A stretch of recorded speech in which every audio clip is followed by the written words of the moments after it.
புழல் சிறையில் கைதி ஒருவர் ரொட்டியில் மறைத்து வைத்திருந்த கஞ்சா பறிமுதல் செய்யப்பட்டது. கிருஷ்ணகாந்த் என்ற கைதியிடம் காவலர்கள் சோதனை செய்ததில் ரொட்டியில் மறைத்து வைத்திருந்த 20 கிராம் கஞ்சா பறிமுதல் செய்யப்பட்டது. இதேபோல் கேரளாவை சேர்ந்த வஜூர் என்ற கைதியை நேர்காணல் செய்ய சென்ற வழக்கறிஞர் பழனிவேல் சிம் கார்டை மறைத்து வைத்திருந்தது கண்டுபிடிக்கப்பட்டது. சிறையில் ராதாகிருஷ்ணன் என்பவரை சந்திக்க சென்றபோது காவலர்களுடன் சிறுவன் தகராறில் ஈடுபட்டு நாற்காலியை தூக்கி வீசியுள்ளார். இதில் 3 சம்பவங்கள் குறித்து புழல் போலீசார் வழக்கு பதிவு செய்து விசாரணை நடத்தி வருகின்றனர். தேனி மாவட்டம் கம்பத்தில் பால்வளத்துறை அமைச்சர் மனோ தங்கராஜ் தலைமையில் பால் உற்பத்தியாளர்களுடனான கலந்தாய்வு கூட்டம் நடைபெற்றது. இந்த கூட்டத்தில் கம்பம் பகுதியில் ஆவின் மினி குளிரூட்டி மையம் ஆரம்பிக்க வேண்டும், உற்பத்தியாளர்களுக்கு பால் விலையை அதிகப்படுத்த வேண்டும் உள்ளிட்ட பல்வேறு கோரிக்கைகளை பால் உற்பத்தியாளர்கள் முன்வைத்தனர். கோரிக்கைகள் குறித்து பரிசீலனை செய்யப்பட்டு அடுத்த கூட்டம் நடத்தப்படும் என அமைச்சர் மனோ தங்கராஜ் கூறினார். நீலகிரி மாவட்டம் உதகையில் சமீப நாட்களாக வாகன திருட்டு அதிகரித்துள்ளது. இந்த நிலையில் பன்ஹில் பகுதியில் இரவு நேரத்தில் உலா வரும் சில இளைஞர்கள் பெட்ரோல் திருவிடுவது போலவும் வாகன டயர்களில் காற்றை பிடுங்கி விடுவது போலவும் சிசிடிவி கேமராவில் பதிவாகியுள்ளன. இதனால் அச்சமடைந்து உள்ள அப்பகுதி மக்கள் காவல்துறையினர் இரவு நேர ரோந்து பணியினை தீவிரப்படுத்த கோரிக்கை விடுத்துள்ளனர்.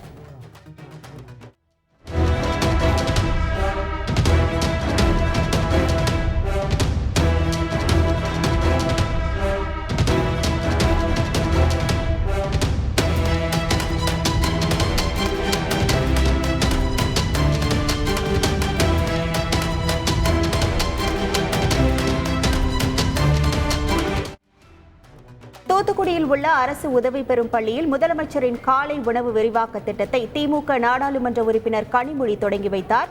தூத்துக்குடியில் உள்ள அரசு உதவி பெறும் பள்ளியான விவிடி நினைவு ஆரம்ப பள்ளியில் காலை உணவு திட்டத்தை கனிமொழி எம்பி தொடங்கி வைத்து மாணவர்களுடன் அமர்ந்து உணவை உண்டு மகிழ்ந்தார். இந்த நிகழ்ச்சியில் அமைச்சர் கீதா ஜீவன் உள்ளிட்டோர் பங்கேற்றனர். தருமபுரி மாவட்டம் பாப்பிரெட்டிப்பட்டி அடுத்த பொம்மிடி அருகே உள்ள வி பள்ளிப்பட்டி தூய மரியாள் தொடக்க பள்ளியில் காலை உணவு திட்டம் தொடங்கி வைக்கப்பட்டது. மாவட்ட ஆட்சியர் சாந்தி, தருமபுரி நாடாளுமன்ற உறுப்பினர் மணி உள்ளிட்டோர் பள்ளி குழந்தைகளுடன் தரையில் அமர்ந்து உணவு அருந்தினர். தருமபுரி மாவட்டத்தில் அரசு உதவி பெறும் 8 பள்ளிகளில் 901 குழந்தைகள் இந்த திட்டத்தின் மூலம் பயனடைகின்றனர் என்பது குறிப்பிடத்தக்கது. காஞ்சிபுரத்தில் உள்ள அரசு உதவி பெறும் பள்ளியில் பாட வேளையின் போது மாணவர்கள் சிலர் சுவர் ஏறி குதித்து வெளியே சென்ற காட்சிகள் வெளியாகியுள்ளன. காஞ்சிபுரம் மூங்கில் மண்டபம் பகுதியில் செயல்படும் அரசு உதவி பெறும் பள்ளியில் பள்ளி வகுப்புகள் நடைபெற்றன. அப்போது வகுப்பை புறக்கணித்து பழைய கட்டிடம் என்ற ஆபத்தை உணராமல் மாணவர்கள் சிலர் சுவர் ஏறி குதித்து வெளியே சென்றனர். பள்ளி நிர்வாகம் மற்றும் ஆசிரியர்கள் இதனை கண்டுகொள்ளவில்லை என புகார் எழுந்துள்ளது.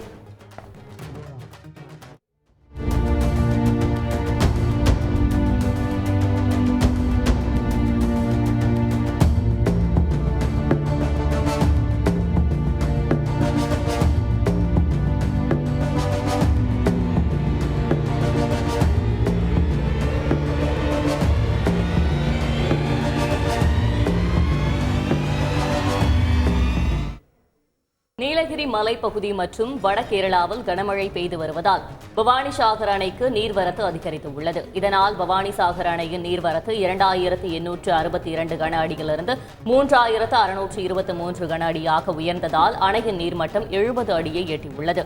அணையிலிருந்து பாசனம் மற்றும் குடிநீர் தேவைக்காக 1155 கன அடி நீர் வெளியேற்றப்படுகிறது.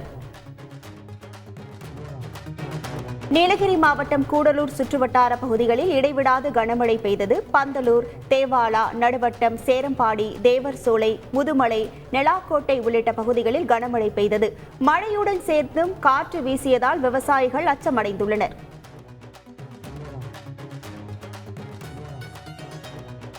திருவள்ளூர் மாவட்டம் பழவேற்காடு அரசு மேல்நிலைப் பள்ளியின் முன்னாள் மாணவர்கள் சந்திப்பு நிகழ்ச்சி நடைபெற்றது. சுமார் 500க்கும் மேற்பட்ட முன்னாள் மாணவர்கள் கலந்து கொண்டு தங்களுக்கு கற்பித்த முன்னாள் ஆசிரியர்களுக்கு பொன்னாடை அணிவித்து கௌரவித்தனர். தங்களது நண்பர்களுடன் சேர்ந்து புகைப்படம் எடுத்துக்கொண்ட அவர்கள் சமீபத்தில் 10 மற்றும் 12ஆம் வகுப்புகளில் சிறந்து விளங்கிய மாணவர்களுக்கு பரிசுகள் வழங்கினர்.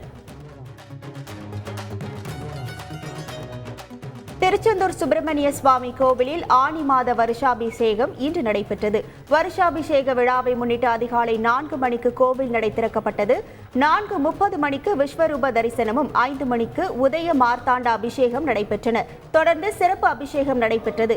கும்ப கலசங்களுக்கு சிறப்பு பூஜைகள் செய்யப்பட்டு கோவிலில் மேலதாளத்திற்கு கொண்டு வரப்பட்டது.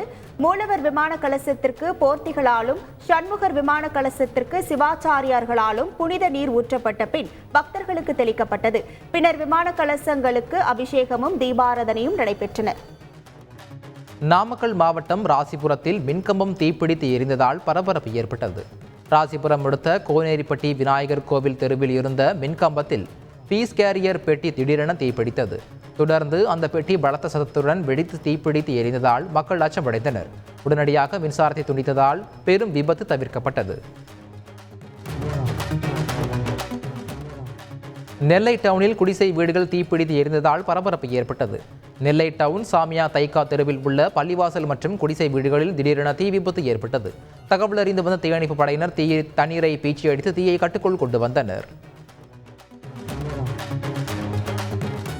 திருவள்ளூர் மாவட்டம் திருத்தணி நகராட்சி அருகே சாலையில் ஊர்ந்து சென்ற மலைப்பாம்பை கண்டு மக்கள் தலை தெறிக்க ஓடினர். தகவல் அறிந்து விரைந்த தீயணைப்பு வீரர்கள் சுமார் 40 நிமிடங்கள் போராடி மலைப்பாம்பை பிடித்தனர். 7 அடி நீளமுள்ள மலைப்பாம்பை சாக்குப்பையில் கட்டி அடர்ந்த காட்டுப்பகுதிக்குள் விட்டனர். கோவையில் கஞ்சா விற்பனை செய்யப்படுவதாக தகவல் வெளியான நிலையில் போலீசார் தீவிர கண்காணிப்பில் ஈடுபட்டனர். மதுரையைச் சேர்ந்த 2 இளைஞர்களை கைது செய்த போலீசார் அவர்களிடம் இருந்து 1 கிலோ 100 கிராம் கஞ்சாவை பறிமுதல் செய்தனர். விருதுநகர் மாவட்டம் ராஜபாளையம் பகுதியில் காட்டு யானைகள் தென்னங்கன்றுகளை சேதப்படுத்தியதால் விவசாயிகள் வேதனை அடைந்துள்ளனர். மேற்கு தொடர்ச்சி மலையடிவார பகுதியான அணைத்தலை கல்லாத்துக்காடு பகுதியில் கடந்த 10 தினங்களாக காட்டு யானைகள் கூட்டம் தென்னை, மா, பலா போன்ற மரங்களை சேதப்படுத்தி வருகிறது. இவற்றை கட்டுப்படுத்த வனத்துறையினர் நடவடிக்கை எடுக்க வேண்டும் என விவசாயிகள் வேதனையுடன் கோரிக்கை விடுத்துள்ளனர். கோவை ரயில் நிலையம் அருகே புகையிலை பொருட்களை விற்பனை செய்த பெட்டிக்கடைக்காரர் கைது செய்யப்பட்டுள்ளார். கோவை ரயில் நிலையம் அருகே பெட்டிக்கடை நடத்தி வரும் அப்பாஸ் என்பவர் தடை செய்யப்பட்ட புகையிலை பொருட்களை காகித கவரில் மறைத்து வைத்து விற்பனை செய்து வந்துள்ளார். தகவல் அறிந்து சென்ற போலீசார் அங்கிருந்த 3 கிலோ புகையிலை பொருட்களை பறிமுதல் செய்ததுடன் அப்பாஸையும் கைது செய்தனர். ராமநாதபுரம் அருகே நள்ளிரவில் ஏற்பட்ட காட்டுத் தீயில் நூற்றுக்கணக்கான பனை மரங்கள் மற்றும் சவுக்கு மரங்கள் எரிந்து நாசமாக்கின. உச்சிப்புளி அடுத்த அரியமான் கடற்கரை பகுதியில் உள்ள பனங்காட்டில் திடீரென காட்டுத்தீ ஏற்பட்டது. தீயணைப்பு படையினர் வருவதற்குள் நூற்றுக்கணக்கான பனை மற்றும் சவுக்கு மரங்கள் எரிந்து நாசமாகின. திருவண்ணாமலை மாவட்டம் ஆரணி அருகே கனமழையால் சேதமான நெல் பயிர்களுக்கு இழப்பீடு நிவாரணம் வழங்க வேண்டும் என விவசாயிகள் கோரிக்கை விடுத்துள்ளனர். ஆரணி சுற்றுவட்டார பகுதிகளில் நேற்று முன்தினம் இரவு காற்றுடன் கூடிய மிக கனமழை பெய்தது. இதில் அறுவடைக்கு தயாராக இருந்த 500 ஏக்கர் நெற்பயிர்கள் சாய்ந்ததால் உரிய இழப்பீடு வழங்க வேண்டும் என விவசாயிகள் கோரிக்கை விடுத்துள்ளனர். தமிழக கிராமப்புற ஆரம்ப சுகாதார நிலையங்களில் காலியாக உள்ள சுமார் 2500 காலி பணியிடங்களை உடனடியாக நிரப்ப வேண்டும் என தமிழ்நாடு கிராம சுகாதார செவிலியர் சங்கத்தினர் வலியுறுத்தியுள்ளனர். தமிழ்நாடு கிராம சுகாதார செவிலியர் சங்கத்தின் மாநில பொதுக்குழு கூட்டம் கோவையில் நடைபெற்றது. இந்த கூட்டத்தில் 8 அம்ச கோரிக்கைகள் அடங்கிய தீர்மானங்கள் நிறைவேற்றப்பட்டன.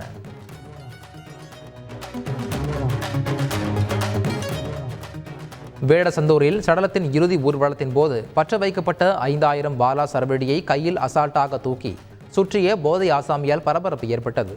வேடசந்தூர் ஆத்துமேடு 4 ரோடு சந்திப்பு பகுதியில் இந்த சம்பவம் நடந்துள்ளது.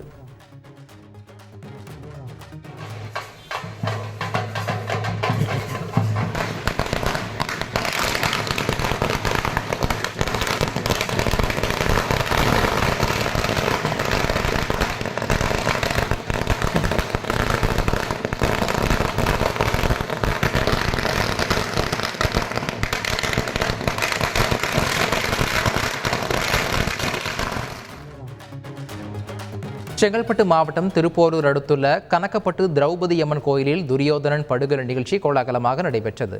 மண்ணால் அமைக்கப்பட்ட சகுனி, துரியோதனன், துச்சாதனன் உருவ சிலைகளை போர்க்களத்தில் பீமன் வதம் செய்வது காட்சிப்படுத்தப்பட்டது. இதனை காண வீடுகள் மேல் ஏராளமானோர் ஏறியதால் கடும் நெரிசல் ஏற்பட்டது. அதே நேரத்தில் அசம்பாவிதம் நடக்காமல் இருக்க பலத்த பாதுகாப்பு போடப்பட்டிருந்தது.